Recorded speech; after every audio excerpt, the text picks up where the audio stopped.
नमस्कार दोस्तों, स्वागत है आपका हमारे YouTube चैनल टेक गुरु BHS पर। दोस्तों, आज की इस वीडियो में हम बात करने वाले हैं MS एक्सेल के डेटा टैब के डेटा टूल्स के बारे में। दोस्तों, इसके लिए यहाँ पर मैंने कुछ टेक्स्ट लिख रखा है इस शीट पर।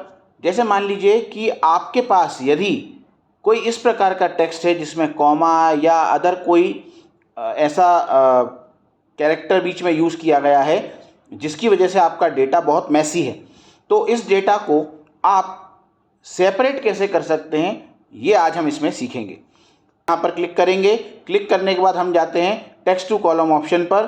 टेक्स्ट टू कॉलम ऑप्शन के बाद यहाँ पर ये हमसे पूछ रहा है कि आप कैसे डेटा को सेपरेट करना चाहते हैं। तो हम यहाँ से डेलिमिटेड का ऑप्शन जो है उसको सिलेक्ट करेंगे, नेक्स्ट करेंगे। हमारा जो टेक्स्ट है वो कैसे सेपरेटेड है, वो कॉमा सेपरेटेड है, तो हमने यहाँ से कॉमा को सिलेक्ट कर लिया। इसके बाद हम यहाँ से नेक्स्ट करेंगे। हमारा डेटा कुछ इस तरह का आ जाएगा एंड देन इसके बाद हम इसको फिनिश कर देंगे। तो देखिए दोस्तों, हमारा जो डेटा है वो बिल्कुल अलग अलग हो गया है। हर एक जो हेडिंग्स थी वो हमारी अलग अलग आ गई है मित्रों। चलिए अब आगे बात करते हैं अगले ऑप्शन की। अगला ऑप्शन है हमारा फ्लैश फिल।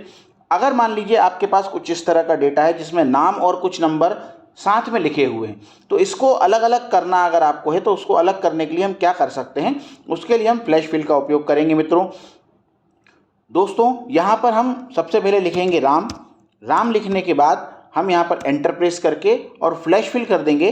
तो ये देखिए सेम टू सेम उसने वो चीज़ हमें दे दी। अब हमें नंबर चाहिए तो हमने यहाँ नंबर डाल दिया। नंबर डालने के बाद फिर हम एंटर करके फ्लैश फिल करेंगे तो उसने हमें नंबर दे दिए। इसके लिए एक शॉर्टकट की भी होती है दोस्तों, जिसको हम समझते हैं। चलिए देख लेते हैं। जैसे कि यहाँ पर मेरे को लिखना है राम, तो हमने यहाँ राम लिखा, एंटर किया और कंट्रोल ई प्रेस कर देंगे तो ये उसको कर देगा। फिर हम यहाँ से नंबर डालते हैं। नंबर डालने के बाद फिर से हम एंटर करके कंट्रोल ई प्रेस करेंगे तो देखिए वो उसने हमें हमारे नंबर अलग अलग करके दे दिए हैं। दोस्तों, अगर आप चैनल पर नए हैं और अगर अभी तक आपने चैनल को सब्सक्राइब नहीं किया है तो प्लीज़ चैनल को सब्सक्राइब करके बेल आइकन ज़रूर दबा दीजिएगा। आइए बात करते हैं अगले ऑप्शन की। अगला ऑप्शन है रिमूव डुप्लीकेट्स का। दोस्तों, यदि आपके पास कोई ऐसा डेटा है जिसके अंदर कई सारे आइटम्स जो हैं वो रिपीट हो रहे हैं या कोई ऐसी चीज़ है या कोई भी डेटा जो है वो रिपीट हो रहा है, तो उस डेटा में से आप डुप्लीकेट्स को हटा सकते हैं। हमने ये डेटा सिलेक्ट कर लिया और रिमूव डुप्लीकेट्स पर जैसे ही हम यहाँ पर क्लिक करेंगे और ओके पर क्लिक करेंगे तो देखिए हमारा जो भी डेटा डुप्लीकेट था यानी डबल था वो हट गया है। आई होप दोस्तों आपको ये जानकारी समझ में आ रही होगी। अगला ऑप्शन है हमारा डेटा वैलिडेशन। इसके लिए हम एक शीट पर आ जाते हैं।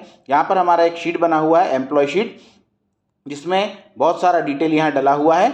अब हम बात करते हैं इस शीट में कि हमें यहाँ पर जो बेसिक सैलरी डली हुई है एम्प्लॉय की, इस सैलरी में हम ये चाहते हैं कि इसमें किसी भी तरह का बदलाव ना हो।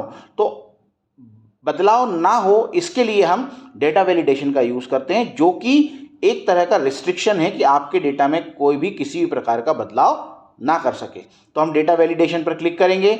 यहाँ पर जो अलाउ है उसमें हम होल नंबर्स को सिलेक्ट करेंगे। होल नंबर्स को सिलेक्ट करने के बाद अब यहाँ पर हमें डेटा के अंदर बिटवीन को सिलेक्ट करेंगे और बिटवीन को सिलेक्ट करने के बाद यहाँ पर हम हमारा जो सैलरी रेंज है, जैसे कि हमने यहाँ दे दिया कि 12,000 और यहाँ पर हमने दे दिया मैक्सिमम में 20,000, तो इससे ज़्यादा कोई चेंज इसमें ना कर सके। तो चलिए दोस्तों, अब हमने इसको कर तो दिया है, हम देखते हैं कि क्या ये बदलाव हो रहा है। तो हम यहाँ से यहाँ पर चेंज करके देखते हैं। अमर की सैलरी जो है वो हम 21,000 करके देखते हैं। जैसे ही हम यहाँ 21,000 डाल के एंटर प्रेस करेंगे, ये हमें एक मैसेज दे देगा, this value doesn't match the data validation restriction defined for this cell. यहाँ पर हमने डेटा रिस्ट्रिक्शन कर रखा है, इसलिए हमारी ये वैल्यू चेंज नहीं होगी दोस्तों।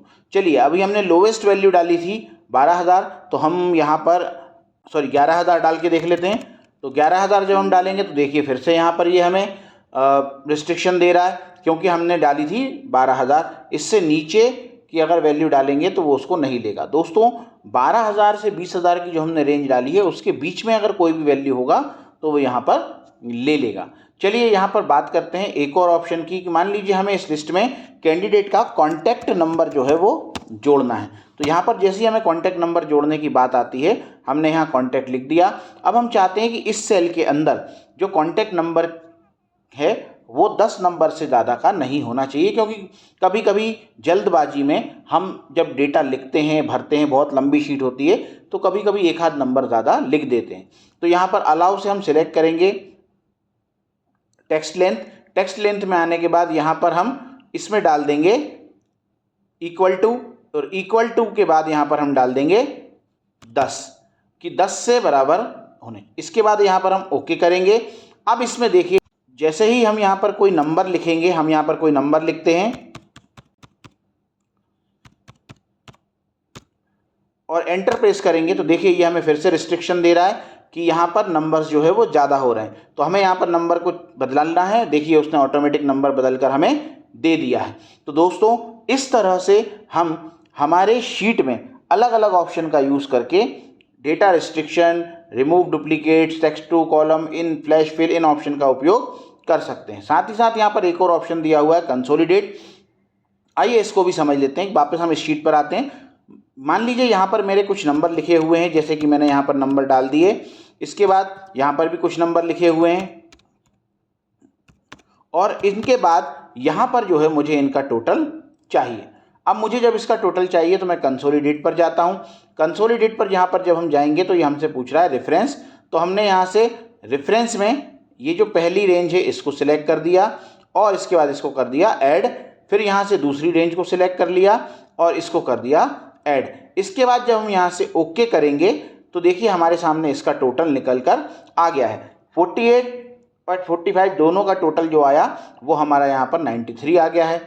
लेकिन दोस्तों जब आप इस वैल्यू पर क्लिक करेंगे तो फॉर्मूला बार में देखिए आपको यहाँ पर सिर्फ और सिर्फ नंबर दिखेगा, ना कि कोई फॉर्मूला दिखेगा। क्योंकि जब हम कोई टोटल निकालते हैं, जैसे हम यहाँ लगाते हैं सम का फॉर्मूला और इसके बाद हमने ये रेंज यहाँ पर सिलेक्ट करके दे देते हैं, ये रेंज हमने दे दी। एंड इसको जब हम एंटर करेंगे और इस नंबर पर वापस जाएंगे तो फॉर्मूला बार में देखेंगे तो आपको यहाँ पर जो है इसका फॉर्मूला दिख जाएगा। लेकिन जब आप इस सेल पर जाएंगे तो यहाँ पर आपको सिर्फ नंबर दिखेगा। अब साथ ही साथ यहाँ अंतर क्या है कि इस ऑप्शन का उपयोग और फंक्शन का उपयोग हम क्यों करते हैं कि मान लीजिए यहाँ पर मैंने किसी भी एक नंबर को बदल दिया। मान लीजिए यहाँ मैंने इसको 45 कर दिया, तो देखिए जहाँ पर फॉर्मूला लगा था वहाँ वैल्यू चेंज हो गई, परंतु जहाँ फॉर्मूला नहीं था, हमने कंसोलिडेट किया था, वहाँ पर नंबर वैसा का ही वैसा रहा। दोस्तों ये जानकारी आपको कैसी लगी कमेंट कर कर ज़रूर बताइएगा। अगर आपको हमारे बनाए गए वीडियो पसंद आ रहे हैं तो वीडियो को लाइक कीजिए, शेयर कीजिए और हाँ, चैनल को सब्सक्राइब ज़रूर कर लीजिएगा। दोस्तों आपका एक लाइक, एक शेयर, एक सब्सक्राइब हमें मोटिवेट करता है आपके लिए और भी बेहतर वीडियो बनाने के लिए। तो मिलते हैं अगले वीडियो में, तब तक के लिए नमस्कार।